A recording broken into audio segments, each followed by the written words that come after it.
मंगलमय मंगलकरण वीतराग विज्ञान नमो ताई जाते भये अरहंतादिमहान।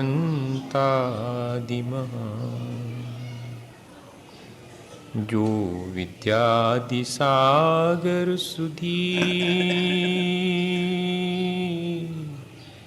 जो विद्यादि सागर सुधी गुरु हैं हितैषी शुद्धात्म में निरत नित्य हितोपदेशी।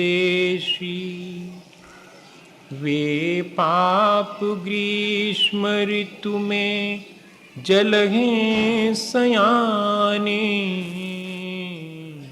पूजूं उन्हें सतत केवल ज्ञान पाने पूजूं उन्हें सतत केवल ज्ञान पाने। बोली महावीर भगवान की, आचार्य कुंद कुंद स्वामी की, आचार्य गुरुवर विद्यासागर मुनि महाराज की।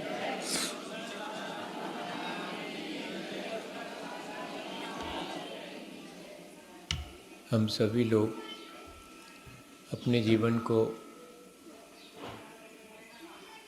बहुत अच्छा बनाने के लिए निरंतर विचार कर रहे हैं। रोज बैठ करके इस बात का विचार करते हैं कि हम मनुष्य की तरह जी तो रहे हैं, पर वास्तव में हमें किस तरह जीना चाहिए कि जिससे हमारा मनुष्य जीवन सार्थक हो जाए। हमें संसार, शरीर और देह की वास्तविकता का बोध हो तो हम अपने जीने के ढंग को ठीक ढंग से व्यवस्थित कर सकते हैं। हमारा अगर दृष्टिकोण सही हो, दृष्टि निर्मल हो, तो हमारे विचार पवित्र होते हैं, जो कि हमारे आचरण को ठीक करने में मदद करते हैं। वरना हम अज्ञानता पूर्वक अपने जीवन को जीते चले जाते हैं और ये मानते हैं कि इससे बेहतर जिया ही नहीं जाता। मैं जिस तरह जीवन जी रहा हूँ वही जीवन जीने का तरीका है। ऐसा एहसास अपने भीतर होता रहता है और अपन जिस तरह जी रहे हैं वैसे ही जीवन को अपनी नियति मानकर जीते चले जाते हैं। हमारे मन में ये विचार भी नहीं आता, हमें ये ज्ञान भी जागृत नहीं होता कि हम और बेहतर ढंग से भी जीवन जी सकते हैं। जब तक दृष्टि निर्मल नहीं होती तब तक जीवन के ठीक ढंग से जीने का विचार ही उत्पन्न नहीं होता। कोई अगर जीवन को ठीक ढंग से कैसे जिया जाता है ये बताए तो जिसके पास दृष्टि की निर्मलता नहीं है उसे बात रुचती नहीं है। हमें जरूरी है कि हम अपनी दृष्टि निर्मल बनाएं, हम अपने सोच को ठीक करें, हम अपने जीवन में जो भ्रम हमने पाल रखे हैं उन सब को हटाएं। राम तीर्थ रास्ते से चले जाते थे रास्ते के किनारे बहुत सारे बच्चे खेल रहे थे। एक बच्चा अपनी छाया देख करके बहुत डर रहा था, चिल्ला रहा था कि बचाओ मुझे, माँ को आवाज़ दे रहा था। माँ भागी भागी घर से बाहर खेलते बच्चे को संभालने आ गई थी, पर वो मान ही नहीं रहा था, उनके समझाने से समझ ही नहीं रहा था। क्या करें, क्षण भर में ही राम तीर्थ ने ज़्यादा विचार नहीं किया और उस बच्चे का हाथ पकड़कर उसके सिर पर रख दिया। सो जैसे ही उस बच्चे का हाथ सिर पर रखा गया, सो छाया में भी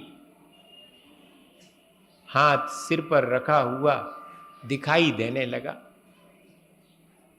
राम तीर्थ ने समझाया कि छाया से भयभीत होने की आवश्यकता नहीं है, छाया तो तुम्हारी आज्ञाकारी है। ऐसा विचार उस बच्चे के भीतर भी आया और वो भी चीखना चिल्लाना छोड़ करके खिलखिला करके हंस पड़ा कि अरे मैं तो व्यर्थ ही भ्रमित था और भयभीत हो रहा था, छाया तो मेरी ही है, मेरे से बड़ी कैसे हो सकती है। ऐसे ही जब दृष्टि निर्मल हो जाती है तो मेरी चेतना का ही परिणमन है ये पर्याय जिसे कि मैं गमा रहा हूं और उसे ही अपना मान करके संसार के जन्म मरण की पीड़ा भोग रहा हूं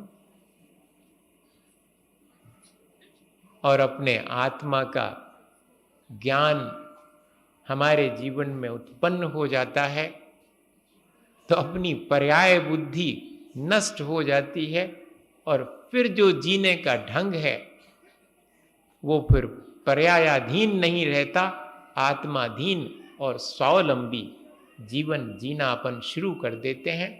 फिर जो भी कर्म करते हैं उन कर्मों में आसक्ति नहीं रहती, वो कर्तव्य मान करके अपन करना शुरू करते हैं। सुबह से शाम तक कर्म तो सब करते हैं, लेकिन किस दृष्टि से कौन कर्म करता है इस पर निर्भर है कि वह संसार का बंधन स्वीकार कर रहा है या कि संसार के बंधन से मुक्त होने के लिए प्रयत्न कर रहा है। आचार्य भगवंतों ने द्रव्य कर्म, भाव कर्म और नो कर्म के भेद से कर्म के 3 भेद किए हैं। गीता में भी कर्म के 3 भेद करे गए, काम कर्म, निषिद्ध कर्म और विकर्म।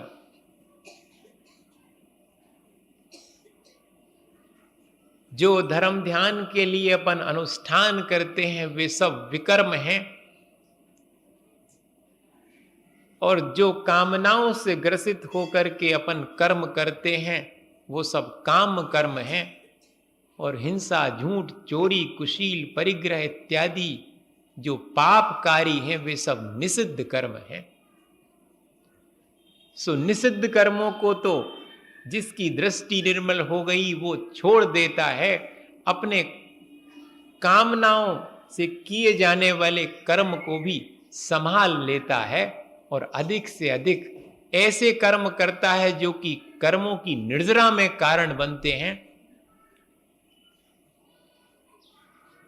विकर्म जिन्हें कहा जाता है, जिनसे अपन कर्मों की निर्जरा का अपना ध्येय रख करके करते हैं, उनकी अधिकता उसके जीवन में आ जाती है। और जो काम कर्म है वह बेहतर ढंग से करता है। अपन शिक्षा ले सकते हैं कि कर्म तो हम भी करते हैं, लेकिन उनके करने का तरीका क्या हो। कर्म सहज हो, पहली शर्त है। करने का अहंकार उन कर्मों के पीछे ना हो। गिन गिन करके मैं राम का नाम लेऊं, भगवान का नाम लेऊं, यह नहीं है। विनोबा भावे से पूछा जाता था कि आप नाम लिखवाओ, कितनी बार भगवान का नाम लेओगे? सो हम लिख लें कि 1,00,000 वीर के, 1,000 वीर के, 1 करोड़ वीर, सो हम आपका नाम लिख लेंगे, हमारा कंप्लीट हो जाएगा कि इतने बार पढ़ने वालों के नाम हमारे पास हैं। तो विनोबा कहते थे कि मेरा नाम मत लिखो, मैं गिन गिन करके भगवान का नाम नहीं ले सकता। 2-4 महीने के बालक से पूछो कि उसे कितनी बार अपनी मां की याद आती है, लिख के बताए। तो वो तो यही कहेगा कि पहले तो ये बताओ कि मैं भूलता कब हूं मां को, जो कि मैं लिख लिख के बताऊं कि अब याद आ गई। मैं भूलता ही नहीं हूं। सो ऐसे ही मैं भगवान का सदा स्मरण रखता हूं। तुम पूछते हो कि कितनी बार गिनती बताओ कि तुम नाम लोगे, मैं कैसे बताऊं? इतना सहज है मेरे लिए भगवान का स्मरण। वह किसी कार्य की तरह नहीं है कि अभी मुझे थोड़ा समय निकाल करके भगवान का स्मरण करना है, इतनी माला फेरनी है, इतनी जाप करनी है। अरे भाई, भगवान का नाम तो निरंतर बना रहना चाहिए। जो अपन जाप इत्यादि करते हैं वो अभ्यास है इस बात का कि 10 मिनट की जाप मेरे शेष समय में भी मेरे अंदर वीतरागता का स्मरण कराती रहे। लेकिन वीतरागता स्मरण मेरे लिए सहज हो। हर कार्य करते समय मैं दुकान चला रहा हूं, लेकिन वीतरागता का भाव मेरे भीतर बना रहे, भगवान की स्मृति, तो मैं निषिद्ध कर्मों को नहीं कर पाऊंगा, मैं पाप कार्य से बचा रहूंगा। अगर सहज रूप से ऐसे कर्म किए जाएं तो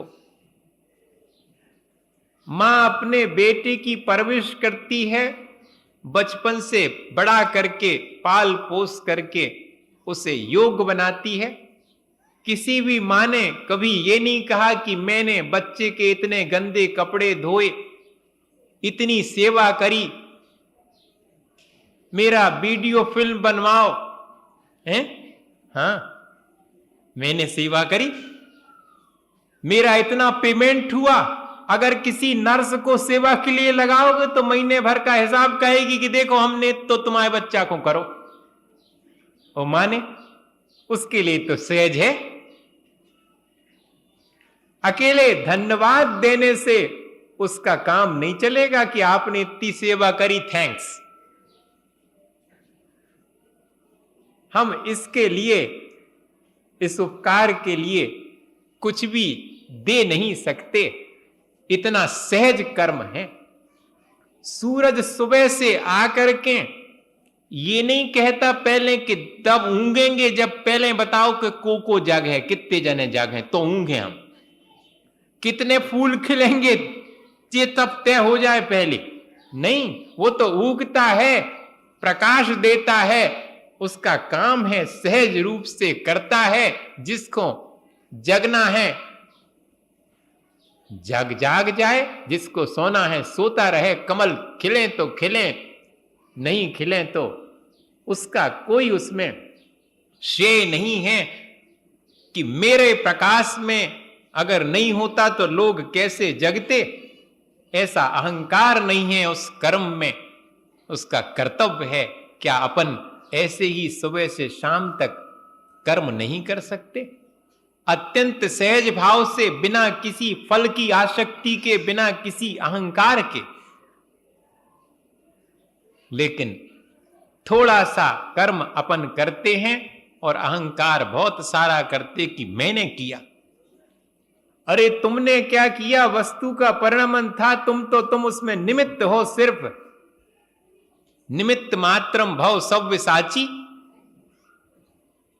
अर्जुन से कहा जाता है कि अर्जुन, तुम तो सिर्फ निमित्त हो, अहंकार मत करो कि मैं युद्ध में जीत जाऊंगा या कि हार जाऊंगा, ऐसी दीनता का भाव मत लाओ, समता भाव रख के अपना कर्म करो। हम भी सुबह से शाम तक ऐसे बहुत से कर्म सहज रूप से कर सकते हैं अगर अभ्यास करें तो, उनका श्रेय लेने की इच्छा ना हो, वरना तो कुछ भी थोड़ा अच्छा हुआ और उसका श्रेय लेने सब तैयार हो जाते, माला पहनने के लिए। हाँ, फूले नहीं समाते कि मैंने इतना अच्छा काम किया, और अगर कुछ गड़बड़ हो जाए तो इसने किया उसने किया, हम तो हते ही नहीं, ऐसा है कि नहीं। और ले लो तुम कमेटी में इतने लोगों को, वे तो बिगाड़ हैं ही, हमें नहीं लाओ तुमने, हमें लेते तो हम ठीक कर देते सब काम। ये अहंकार है कि नहीं। कर्म करने का इतना सहज भाव अपने भीतर हो के कार्य तो अपने आप सब चलता है, मैं तो उस कार्य में शामिल होने का अपना भाग्य मानूं, ऐसा सोच करके कार्य अगर करें तो वे सारे कर्म हमारे कर्मों की निर्जरा में कारण बन सकते हैं। करते तो हम हैं ही सुबह से शाम तक कर्म, सो कर्म बंधन और करते रहते हैं। सहज नहीं होने की वजह से, अहंकार या संक्लेश होने की वजह से कर्मों को अहंकार और संक्लेश ना करते हुए भी किया जा सकता है। आचार्य भगवंतों ने लिखा कि तस्मात् क्रिया प्रतिफलंति न भाव शून्य। ऐसा कर्म जो कि भाव से शून्य है, फलवान नहीं होता। अच्छे कर्म अगर अच्छी भावना से किए जाएं तो उनका फल अनंत हो जाता, और बुरे कर्म बुरी भावना से किए जाएं तो उनका फल अनंत हो जाता। लेकिन अगर बुरे ही कर्म के पीछे भावना नहीं थी बुरी, तो उनका फल शून्य हो जाता है। अच्छे कर्म अगर बुरी भावना से किए जाएं तो उनका फल भी शून्य है। भले ही आप पूजा कर रहे, लेकिन भीतर भीतर भाव है संसार बढ़ाने का ही। जैसे कि रावण ने किया था, 16 दिन का तो विधान किया, शांति नाथाय नमः, लेकिन भीतर भाव था कि बहुरूपणी विद्या सिद्ध अगर हो गई तो रावण की मृत्यु अच्छे से हो जाएगी, मैं उसको करूंगा। ये खोटा परिणाम था। सो बहुरूपणी विद्या तो शुद्ध हो गई, लेकिन बिगाड़ नहीं कर पाए रामचंद्र जी का। अपना ही बिगाड़ हो गया, अपना ही पतन हो गया, नरक जाना पड़ा। अच्छा कर्म तो कर रहे थे लेकिन भावना तो बुरी थी। तो दूसरे नंबर पर की कर्म हम करें, अत्यंत हार्दिक होकर के करें, सद्भावना पूर्वक करें। कर्म के पीछे अगर सद्भावना है तो ही कर्म श्रेष्ठ है। सद्भावना से ही कर्म की श्रेष्ठता जानी जा सकती है। कर्म अकेले अच्छे बुरे जो अपन बाह्य में करते हैं, उनसे अच्छे बुरे की कल्पना नहीं की जा सकती। आपकी भावनाएं कैसी है। 1 रुपए का नोट है, कितना सा वजन है उसका। अगर उसको जलाओ तो 1 बूंद पानी गर्म नहीं हुई है, इतनी तो उसमें ताकत इतनी सी है, लेकिन उस पर मोहर लगी हुई है। सो 1 रुपए का नोट आराम से चलता है उस मोहर के कारण। और अगर ऐसे ही किए जाने वाले कर्मों पर भावना की मोहर लगी हो तो छोटा सा कर्म भी बहुत फलवान होता है। देखो, मेंढक ने मुंह में पाखुरी दबाई थी, और क्या भाव थे भगवान की पूजा के। पाखुरी में तो कछु वजन नहीं है, अपन तो पूरी थाली थाली भर भर के चढ़ा रहे भगवान को, कछु नहीं हो रहा। ऐसा अपने मन में भाव आ जाता, उनकी अकेली पाखुरी से होगा। भैया उसके पीछे भावना बहुत थी। भले ही छोटी सी दिख रही हो पाखुरी मेढक की, लेकिन वह पाखुरी भी ब्रह्मांड के बराबर हो गई। हमारा तो बहुत बड़ा कर्म भी अणु के बराबर होकर के रह जाता जब फल उसका मिलता है। तो कर्म में जितनी अधिक सद्भावना होगी उतना उसका वेटेज होगा। उपनिषद में कहानी आती है कि जांजलि ब्राह्मण को, जो कि स्वयं विद्या में निष्णात था, तत्व ज्ञान के लिए गुरुजी ने तुलाधार वैश्य के पास शिक्षा लेने भेजी। जो तराजू तौल करके अपना व्यापार करता था, उससे क्या शिक्षा मिलेगी? ऐसा सोच करके पहले तो इनकार कर दिया कि उससे क्या शिक्षा लेने जाऊं। जब गुरुजी ने कहा कि जाओ, उसी के पास तुम्हें शिक्षा मिलेगी, सो पहुंचे। क्या शिक्षा देते हो मुझे? वैश्य से कहा। तो वैश्य ने इतना ही कहा कि मैं क्या शिक्षा दूंगा, मैं तो सिर्फ ये जानता हूं कि चाहे बड़ा बूढ़ा आवे, चाहे बच्चा आवे, चाहे अमीर आवे, चाहे गरीब आवे, मेरे तराजू की जो सुई है वो ठीक ठीक स्थिर जब होती है, तब मैं लोगों के साथ व्यापार करता हूं। कभी भी उसमें बेईमानी करके अधिक या कम नहीं तौलता हूं। मेरी तुला सबके प्रति समान ही तौलती है। यही मुझे ज्ञान है, इतना ही मैं जानता हूं, और कुछ ज्ञान मुझे नहीं है। इतना भी पर्याप्त है। बड़ी बड़ी पोथी पढ़े हों, बड़े बड़े ज्ञान प्राप्त हों, लेकिन राग द्वेष परिणाम अपने भीतर अगर हैं, तो बहुत बड़ा ज्ञान भी कोई काम का नहीं है। आचार्य महाराज ने लिखा कि ज्ञान ही भाव का कूल है, ज्ञान ही भाव का शूल, राग रहित अनुकूल है, राग सहित प्रतिकूल। वही ज्ञान संसार के कारण भी बन सकता है अगर मिथ्या ज्ञान है तो, और अगर सम्यक ज्ञान है, राग से रहित ज्ञान है, तो वह वीतराग विज्ञान ही मोक्ष का कारण बन सकता है, अनुकूल है। इसके पीछे, कर्म के पीछे अगर हमारी भावनाएं अच्छी हैं, जैसे कि उस वैश्य को इतना ही ज्ञान था कि मुझे तुला से ठीक ठीक तौलना ही, ईमानदारी से तौलना है, इतना ही ज्ञान पर्याप्त है। चाहे बड़ी बड़ी पोथी पढ़ी हो, अपन ने वो दुकान पे बैठे बेईमानी करे, तो का काम की वह पोथी पढ़ो? विचार तो करो कि कौन सा ज्ञान हुआ अपने को? क्या आत्मज्ञान हुआ? नहीं भाई, ऐसा ज्ञान सीखें, ऐसी भावना जिसमें पवित्र हो सके। सेना नाई के पास भेजा जाता है उस ब्राह्मण को कि उससे शिक्षा प्राप्त करो। अरे नाई क्या शिक्षा देगा? सो नाई के पास भी गुरुजी के कहने पर जाते, सो नाई कहता है कि मैं तो कुछ नहीं करता ज्ञान का काम, मैं तो लोगों के सिर पर से बाल उतारते समय एक ही भावना रखता हूं कि जैसे लोग इन बालों को कचरा समझ करके अपने शरीर से अलग करवाने मेरे पास आते हैं, ऐसे ही मुझे अपने जीवन में जो मलिनताएं और उनका कचरा इकट्ठा हो गया उसे बाहर करना है। बस इतना ही ज्ञान है।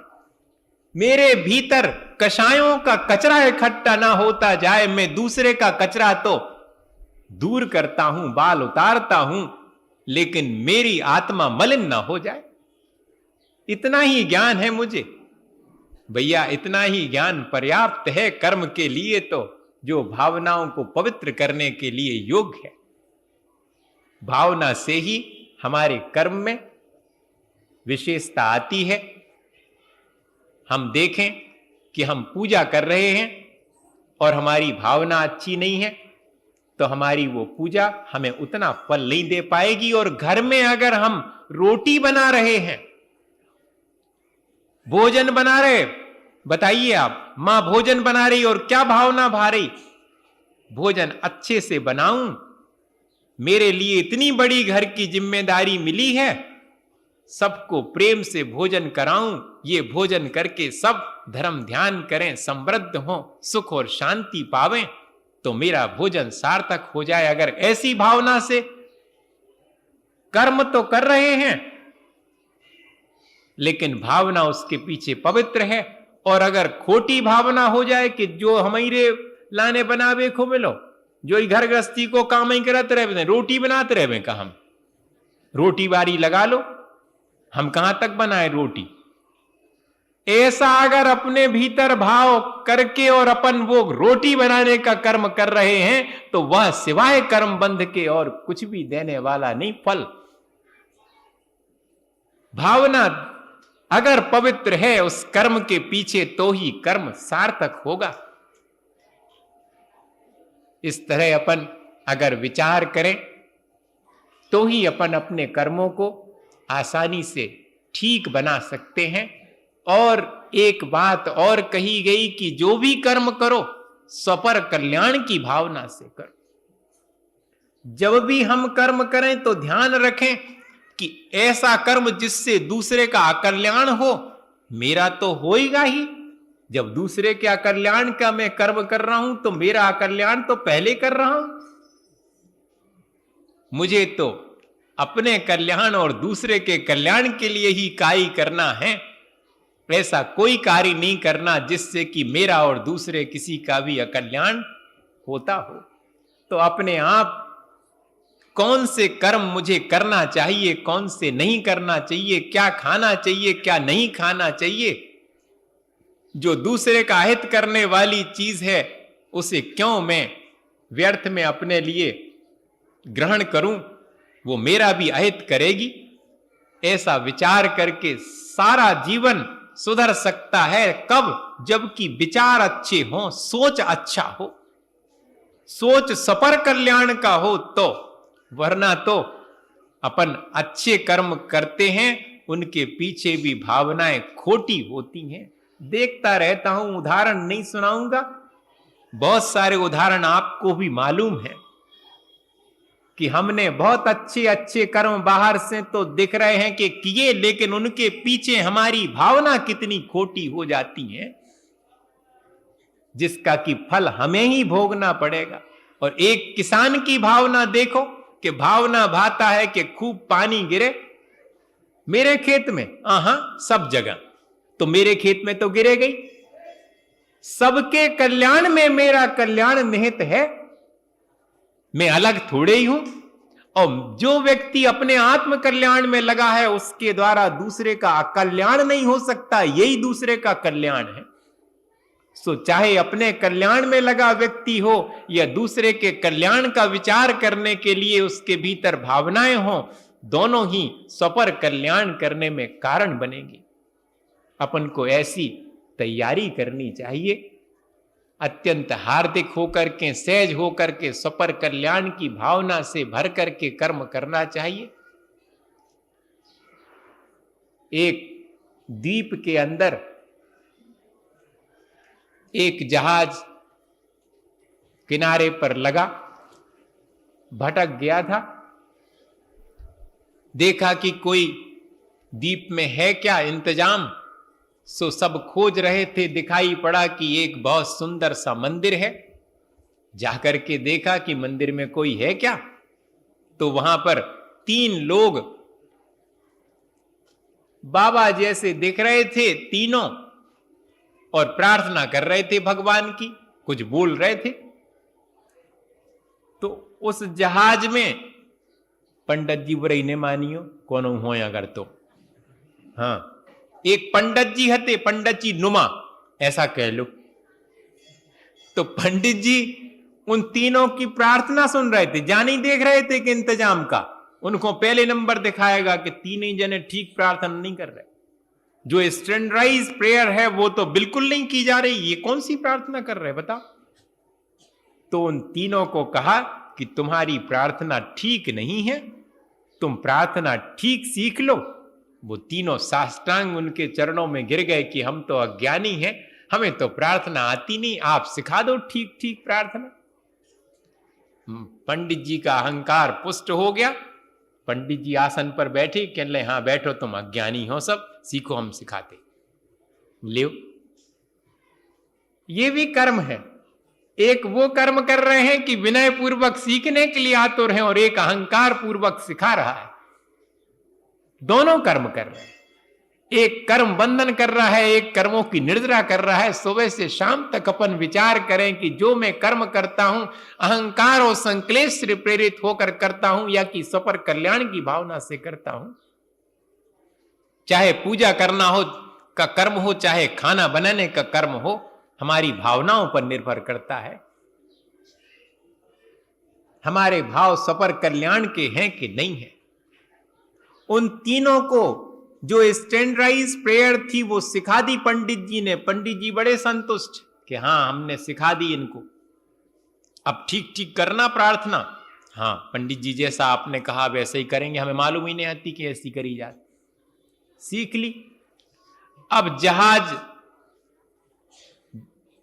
वहां से चला समुद्र में और तीनों जन द्वीप में ही छूट गए, पहले ही से थे। सो उन्होंने अपना रोज का जो संध्या वंदन था, भगवान की भक्ति थी, सो शुरू करी। लेकिन शुरू जैसे ही करी सो वो तो जो सिखाई गई थी प्रार्थना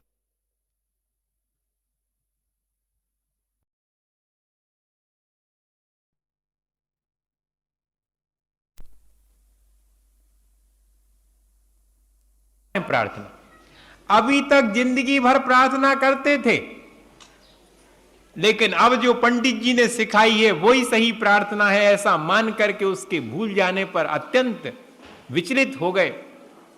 चलो पंडित जी को खोज लें अपन। तो दूर समुद्र के किनारे देखा उस टापू में से कि समुद्र में जहाज चला जा रहा है। सो तीनों ने ज्यादा विचार नहीं किया और चलना शुरू कर दिया समुद्र के ऊपर। और तीनों चलते चले जा रहे पानी के ऊपर। और जहाज के पास पहुंचते तो जहाज के लोगों ने देखा कि 3 चमकदार से सितारे, इंग्लिश की कहानी है 3 स्टार, वो 5 स्टार होटल वाली नहीं तो 1 स्टार 5 स्टार, इंग्लिश की कहानी है। 3 रत्न जिसको अपन ट्रिनिटी कहें, सम्यक दर्शन ज्ञान चारित्र का प्रतीक माने, वो चमक रहे थे। उस जहाज के लोगों ने कहा कि बचो, कुछ ना कुछ गड़बड़ है। वो तो घबरा गए। जब और पास में आए वो तीनों, अरे लोगों ने कहा अपन बेकार में बुद्धू बने जे, तो वे या अज्ञानी जो अपन को मिले थे होते, इनसे प्रार्थना नहीं बनती। अब सबकी जान में जान आ गई है। सो जहाज में उन तीनों जन को प्रवेश दे दिया, चढ़ा लिया। सो तीनों ने पंडित जी सामने दिख गए, सो उनके चरणों में साष्टांग हो गए और प्रार्थना की कि पंडित जी आपकी सिखाई हुई प्रार्थना तो हम भूल ही गए, आप एक बार और सिखा दो। अब पंडित जी की हालत देखने लायक थी। पंडित जी ने हाथ जोड़ लिए कि भैया जोन प्रार्थना पहले करते भाई ठीक है, तुम्हारी प्रार्थना का फल तो हमने देख लिया, हमारी सिखाई प्रार्थना भूल गए सो भूल जाओ। वो प्रार्थना क्या करते थे, वहां पर 3 मूर्तियां थी, सो प्रार्थना करते थे कि you are 3 we are 3 mercy with us. तुम 3 हो हम 3 हैं, हमारे ऊपर दया बनाए रखना, इतना ही प्रार्थना है और कुछ नहीं है। ये प्रार्थना इतनी कीमती हो गई क्योंकि इस प्रार्थना के पीछे उनकी भगवान के प्रति श्रद्धा भावना थी। और सीखी हुई प्रार्थना बड़ी बड़ी, उनके पीछे अगर हार्दिक भावना नहीं है तो फिर वो उतनी फलवान नहीं होंगी, भले ही अपन कितनी बड़ी प्रार्थना सीख लें। प्रार्थना जो अपन करते हैं उस प्रार्थना का फल अपन को भी मिल सकता है। ये नहीं कह रहा हूं कि अपन कल से जो प्रार्थना सीखी है सो बे भूल जावें। हाँ भैया, उन प्रार्थनाओं को ऐसे करें हार्दिक भावना के साथ, सपर कल्याण की भावना से, कि वे प्रार्थनाएं सार्थक हो जाएं। सुबह से शाम तक के कर्मों में जो अपने भीतर किसी न किसी कामना से प्रेरित होकर के अपन करते हैं, अगर सहज और हार्दिक सपर कल्याण की भावना से वो कर्म किए जाएं तो उन कर्मों को हम बहुत फलवान बना करके अपने जीवन को अच्छा बना सकते हैं, इसी भावना के साथ कि हम सब अपने कर्मों को स्वपर कल्याणकारी बनाएं। बोलिए आचार्य गुरु और विद्यासागर मुनि महाराज।